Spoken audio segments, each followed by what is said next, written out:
तो आपने देखा किस तरह से चाय उबल रही है, लेकिन बनते बनते किसका स्वाद कड़वा करेगी, किसको मीठी लगेगी, ये देखना होगा। दो खास मेहमान हमारे साथ जुड़ गए। शिवम छाबड़ा भारतीय जनता पार्टी की तरफ से जुड़े हुए हैं और आलोक शर्मा जी कांग्रेस की तरफ से जुड़े हुए हैं। शिवम, क्या लगता है शुरुआती नतीजों को देखकर एक लैंडस्लाइड विक्ट्री होती हुई रघुवर दास सरकार फिर से आ जाए, नहीं दिखाई पड़ रही है? क्या लगता है कुछ गलती हुई भारतीय जनता पार्टी से? देखिए दीपक जी, मैं इस बात को बहुत जिम्मेदारी से कह रहा हूँ कि 5 साल रघुवर दास जी ने एक स्वच्छ शासन दिया है, करप्शन फ्री गवर्नेंस दिया है, एक स्टेबल एक स्थिर सरकार दी है। और कहीं ना कहीं इस बात को भी आपको स्वीकारना होगा कि झारखंड का जो इतिहास रहा है वो लगातार करप्शन से भरा रहा है, जहाँ के मुख्यमंत्री तक जेल घूम करके आ चुके हैं करप्शन के ऊपर। तो कहीं ना कहीं जनता ने उसको एक्नॉलेज करेगी और मुझे इस बात का विश्वास है, भी रुझान है, नतीजे आने दीजिए, पूर्ण रूप से क्लैरिटी होने दीजिए। मुझे इस बात का विश्वास है कि हम लोग जो है बहुमत का आंकड़ा पार करेंगे। एक बार पुनः सरकार में हम थे, सरकार में हम हैं और सरकार में हम बने रहेंगे, ऐसी मेरे को लगता है, ऐसा मेरा अनुमान है। आलोक जी, लड्डू मंगवा लिया आपने? भिजवाएंगे शिवम को थोड़े बहुत के नहीं भिजवाएंगे?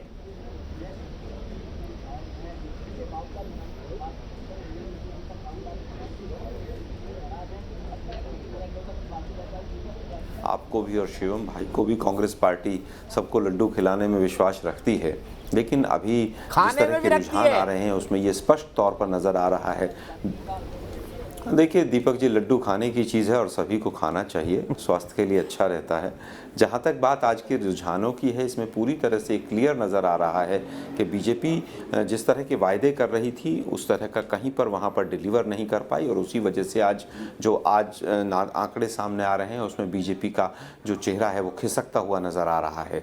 मोदी साहब हों चाहे वहाँ की सरकार रही हो, डिलीवरी के नाम पर झारखंड को जिस तरह से ठगा गया, वहाँ पर आज mining sector, manufacturing sector down है, जिस तरह से बेरोजगारी वहाँ पर चरम पर है।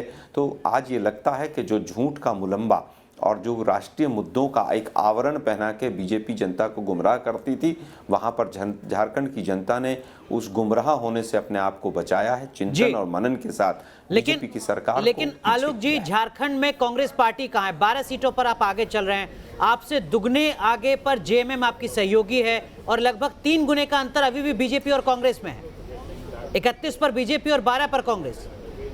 आलोक जी, छोटी छोटी बातों में खुश हो जाते हैं क्या आलोक जी? बी टीम बनकर भी खुश हैं आप? देखिए, ए और बी की बात नहीं है। जिस तरह का इतिहास 17 वर्षों में वहाँ पर रहा है, झारखंड के अंदर स्टेबिलिटी किस तरह से रही है वो आपने भी देखा है। और जिस तरह से वहाँ का इतिहास रहा है कि 17 में से लगभग 13 वर्षों तक बीजेपी की सरकार रही और जो वहाँ पर झारखंड का इन्होंने बेड़ा गर्क किया है वो पूरे देश ने देखा है।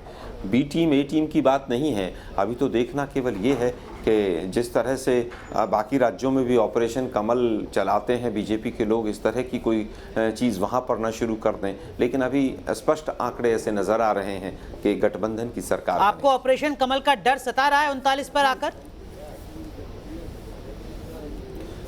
देखिए, जहाँ पर जो बीजेपी 2 एमएलए लेके भी सरकार बनाने का प्रयास करती हो, जिस तरह से गोवा में हुआ, जिस तरह से अरुणाचल में हुआ, जिस तरह से तमाम नॉर्थ ईस्ट के राज्यों में हुआ, मेघालय में हुआ, जिस तरह से कर्नाटक में हुआ, लोकतंत्र की हत्या करने के मास्टर हो गए हैं ये लोग। लेकिन मुझे अभी डर नहीं है, झारखंड में ये संभावना ज्यादा बढ़ जाती है। आलोक जी, आते हैं आपके पास, जहाँ पर एक निर्दलीय विधायक भी सूबे का मुख्यमंत्री बन जाता है। नहीं, वो तो इन्होंने बनाया था, वो जो चमत्कार था वो लोकतंत्र की हत्या कौन करता है? महाराष्ट्र ने सिद्ध किया।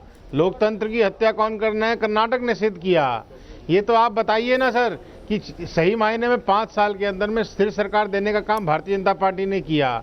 5 वर्षों में करप्शन फ्री सरकार देने का काम भारतीय जनता पार्टी ने किया। आपको इस बात में भी कोफ्त हो रही है क्योंकि आपके करप्शन नहीं हो सकी, इस बात को मैं समझ सकता हूँ, आपके दुखड़े को भी समझ सकता हूँ। और दीपक जी, एक बहुत अच्छी कहावत है, उसे कहते हैं कि बेगानी शादी में अब्दुल्ला दीवाना।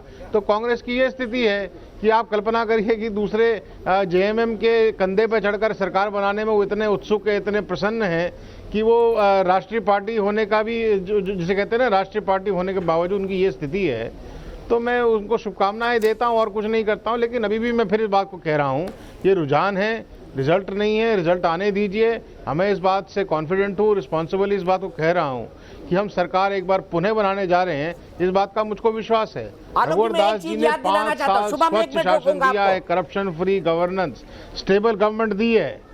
शिवम, मैं 1 मिनट के लिए आपको रोकूंगा। मैं आलोक जी को याद दिलाना चाहता हूं। आलोक जी देखिए, बीजेपी वही कर रही है जो कांग्रेस करती रही है। मैं 2005 आपको याद दिलाना चाहता हूं, जब भारतीय जनता पार्टी के पास स्पष्ट बहुमत था, आपने शिबू सोरेन को मुख्यमंत्री बना दिया था। बीजेपी अपने एमएलए को लेकर कोलकाता भाग गई थी, भुवनेश्वर होते हुए, गाड़ियों से लोगों को आगे पीछे करते हुए, आपको याद होंगे वो दिन। और फाइनली शिबू सोरेन को इस्तीफा देना पड़ा था क्योंकि वो बहुमत नहीं साबित कर पाए थे और अर्जुन मुंडा मुख्यमंत्री बने थे। तो झारखंड के इतिहास में, देश के इतिहास में कांग्रेस 2 सीटें जीतकर या बहुमत से कम पाकर भी सरकार बनाती रही है। आज वही बीजेपी करने लगी है, तो आपको उसमें गलत क्या लगता है?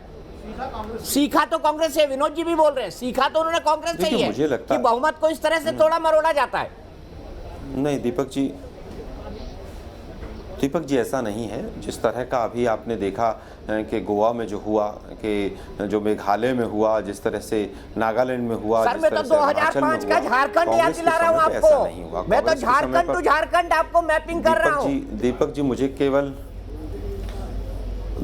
मुझे केवल ये बता दीजिए, कहीं बैंकेट हॉल में किसी गवर्नर ने अपनी मीटिंग बुला के और विधानसभा का वहां पर बहुमत स्पष्ट कराया हो, ऐसा मुझे आंकड़ा याद नहीं आता है। खासतौर पर एसआर बोमई केस का जब स्पष्ट निर्देश आ गया उसके बाद ऐसा हुआ हो। एसआर बोमई केस के बाद ही आपने 2005 में शिबू सोरेन को मुख्यमंत्री बनाया था। आलोक जी आप भूल रहे हैं, एसआर बोमई के जजमेंट के बाद ही आपने शिबू सोरेन को 2005 में बिना बहुमत का मुख्यमंत्री बनाया था। 13 दिन में उनको इस्तीफा देना पड़ा था। अर्जुन मुंडा फिर मुख्यमंत्री बने थे। मैं तो इसी राज्य का एग्जांपल दे रहा हूँ। दीपक जी मधु कोड़ा का भी उदाहरण, और मधु कोड़ा का विनोद जी भी कुछ जोड़ना चाहते हैं। स्पष्ट बहुमत आलोक जी दरअसल देखिए सुनील गावस्कर के पास दीपक जी मुझे केवल ये बताइए, मधु कोड़ा के पास क्या बहुमत था कि नहीं था?